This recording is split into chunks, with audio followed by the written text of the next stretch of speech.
Οπ, να μια ωραία γυναίκα. Να και ένας άντρας που την θέλει. Κι άλλη ωραία γυναίκα. Κι άλλος άντρας που την θέλει.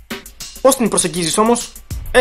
Κάποιοι γνωρίζουν απόλυτα την τεχνική της τέλειας προσέγγισης. Οι περισσότεροι όμως δεν ξέρουν τι να κάνουν. Να, όπως εδώ ο φίλος μας. Εδώ πάνω, ψηλά, ψηλά. Όχι στην μπανάνα. Έτσι, μπράβο, εδώ. Την κοπελιά που κάθεται εκεί μόνη της, την βλέπεις? Δεν θα ήθελες να γνωρίζεις το τι πρέπει να κάνεις για να την προσεγγίσεις και να φύγετε μαζί αγαπημένοι? Και να μην κλαις πάλι μόνος σου στο μπάνιο με ζεματιστό νερό? Όχι, Παναγιά μου. Μην απογοητεύεσαι, υπάρχει λύση. Θέλεις να σου δείξω τα μυστικά της τέλειας προσέγγισης? Σούπερ! Οτιδήποτε πούμε βασίζεται σε έρευνες που έχουν διεξαχθεί σε ομάδες χιμπατζίδων και γορίλων και πώς το κυρίαρχο αρσενικό καταφέρνει και επιβάλλεται στα θηλυκά της αγέλης του. Κάποια πράγματα θα χρειαστεί να τα αλλάξουμε γιατί όπως και να το κάνουμε είμαστε διαφορετικοί, Έτσι δεν είναι?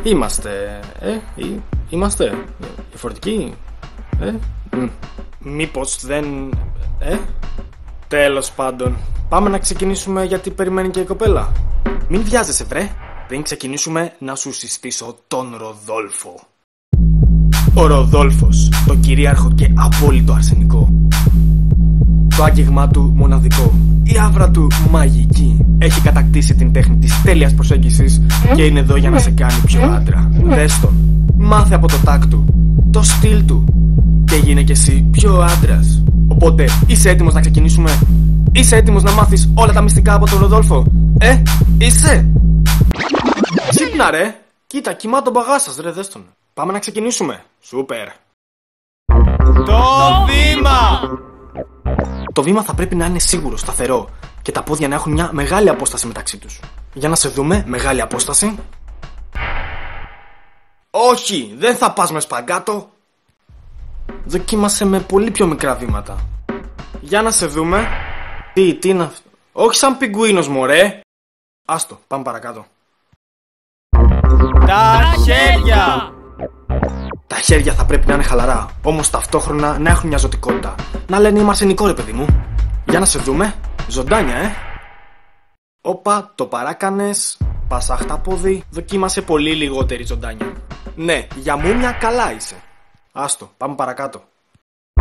Το βλέμμα! Το βλέμμα πρέπει να είναι εστιασμένο στην κοπέλα. Πρέπει να είσαι συγκεντρωμένος, εστιασμένος. Φόκους. Έλα να σε δούμε παιχταρά μου. Τι φόκους είναι αυτό ρε? Πιο ακίνητο το βλέμμα. Πάμε πάλι. Στοπ. Πάμε πάλι. Είπαμε, focus στην κοπέλα. Έτσι μπράβο, είναι ο στόχος σου. Έτοιμος, πάμε. Πολύ ωραία. Τι κοιτάς? Άσε τις μπανάνες. Όχι, δεν θα φας μπανάνες. Πάμε παρακάτω.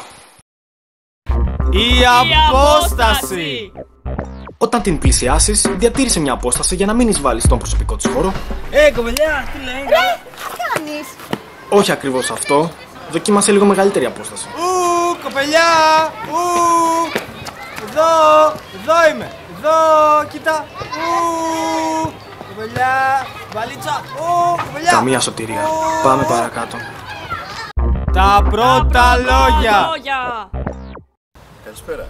Το πρώτο πράγμα που θα πεις δεν χρειάζεται να είναι κάτι πολύ έξυπνο. Οπότε απλά πες κάτι. Πες κάτι. Άντε μίλα! Μπανάνα!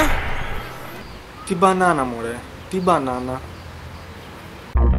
Η φωνή! Πώς είσαι? Η φωνή πρέπει να είναι βαριά, αντρική, καθησυχαστική. Για να σ' ακούσω. Μπανάνα! Πιο λεπτή φωνή ρε Γκοτζίλα. Μπανάνα!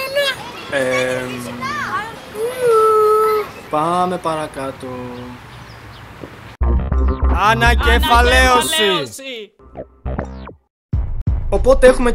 Κοίταμε εδώ πάνω. Ο Ροδόλφος μας έδειξε ότι για να πετύχεις με την κοπέλα θα πρέπει να έχεις σταθερό και σίγουρο βήμα, χαλαρά χέρια, εστιασμένο βλέμμα, διατηρείς μια μικρή απόσταση και λες κάτι απλό με βαριά και αντρική φωνή. Πάμε! Ξεκίνα! Πήγαινε! Σε στηρίζουμε full ρε!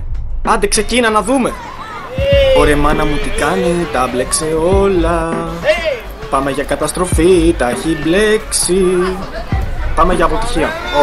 Εντάξει, του είπες εκεί μπανάνα. Μια χαρά. Κάτσε, όπα, η κοπέλα. Ακατάφερε!